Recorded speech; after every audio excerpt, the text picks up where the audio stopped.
In today's video, I'm making a beautiful pink arrangement. In this arrangement, I'm going to be using pink roses. I'm also going to be using some lilies, also some gypsophilia. I'm probably saying that wrong, and I thought this beautiful pink was very beautiful. Also going to be using some alstroemeria and carnations. So let's get started. First, I'm going to be prepping my vase with water and adding the greens.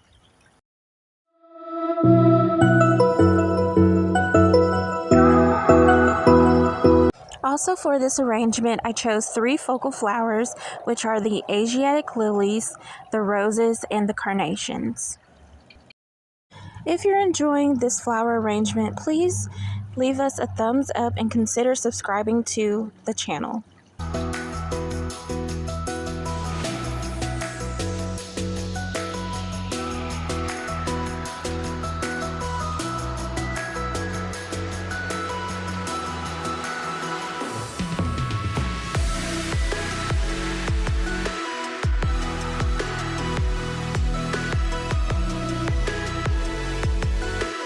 After adding my 3 focal flowers, now I'm going to be adding a filler flower, which is the alstroemeria, and then I have the 2 different types of the gypsophilia.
This is the final look of the flower. I was super happy with my work and so thankful for this opportunity to create something beautiful.